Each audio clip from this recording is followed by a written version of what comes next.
আজকে রান্না করেছিলাম মুরগি আর বাসমতি চালের বিরিয়ানি। কিভাবে রান্না করেছিলাম চলুন দেখি। শুরুতে আমি কিছু প্রয়োজনীয় বিরিয়ানির মশলা নিয়ে নিয়েছি। এর মধ্যে আছে স্টার মশলা, লং, কিশমিশ, দারুচিনি, কাঠবাদাম, কাজু বাদাম, গোলমরিচ, তেজপাতা, সাদা এলাচ। তো আমি 1 কেজির উপরে একটি মুরগি ধুয়ে পরিষ্কার করে কেটে নিয়েছি। তার মধ্যে আমি একে একে মশলাগুলো অ্যাড করব। শুরুতে দিলাম লবণ দেওয়ার পরে আমি এর মধ্যে অন্যান্য মশলাগুলো একে একে যোগ করব। 3টি তেজপাতা আমি চিড়ে দিলাম, 2 টুকরো গোল দারচিনি। এই দারচিনিটার ফ্লেভার অন্য আরেকটি দারচিনির চেয়ে অনেক বেশি ভালো। দারচিনির সাথে দিলাম আমি 4-5টা লং আর একটা স্টার মশলা, 4-5 টুকরা কালো গোলমরিচ আর সাদা এলাচ দিলাম। সাদা এলাচ একটু বেশি দিয়েছি, যেহেতু আমি চাল দেবার পরে অন্য কোনো এক্সট্রা মশলা দিব না। একটু মরিচ ফাঁকি দিলাম সামান্য, বিরিয়ানিতে কাঁচা মরিচের ঝালটাই বেশি ভালো লাগে। দিয়ে নিলাম পরিমাণ মতো তেল। পোলাওতে এক্সট্রা তেল দেব না, মাংসের তেলেই রান্না করব। আর নামানোর আগে একটু ঘি দিব, তো ওই ব্যালেন্সটা করেই আমি তেল দিয়ে নিলাম। আপনারাও কিন্তু সেভাবে ব্যালেন্স করে দেবেন।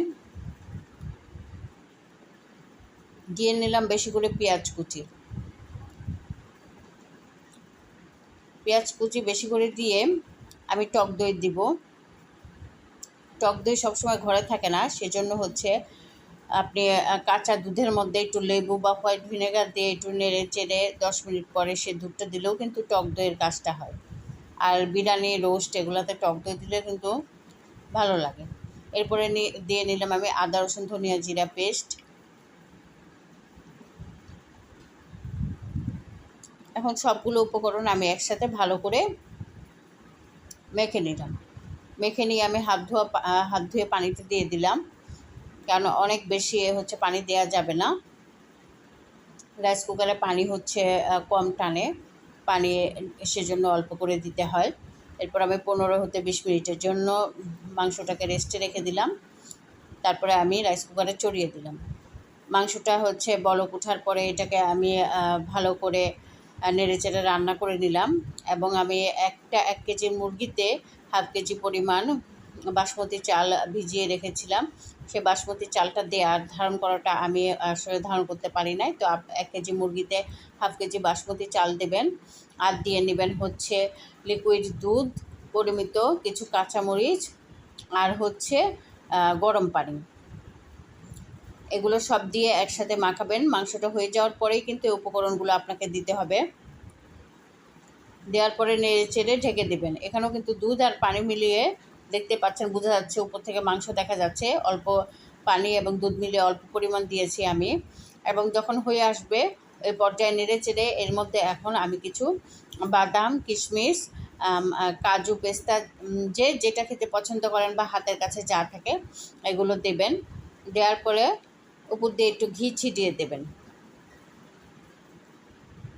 ঘি দেবার পরে নেড়ে চেড়ে এটা আবার ঢেকে দেবেন। রাইস কুকারেও যে এত সুন্দর বিরিয়ানি রান্না করা যায়, এটা আপনারা রান্না না করলে বুঝবেন না। এটা পোলার চাল দিয়েও করা যাবে, বাসমতি চাল দিয়েও করা যাবে।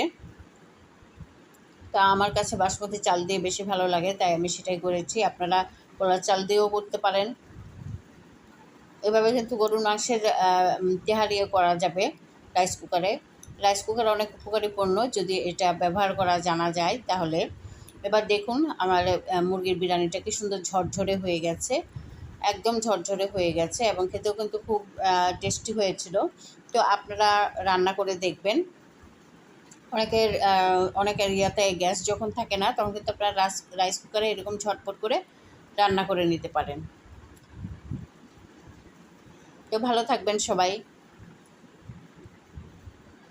শুভকামনা সকলের জন্য।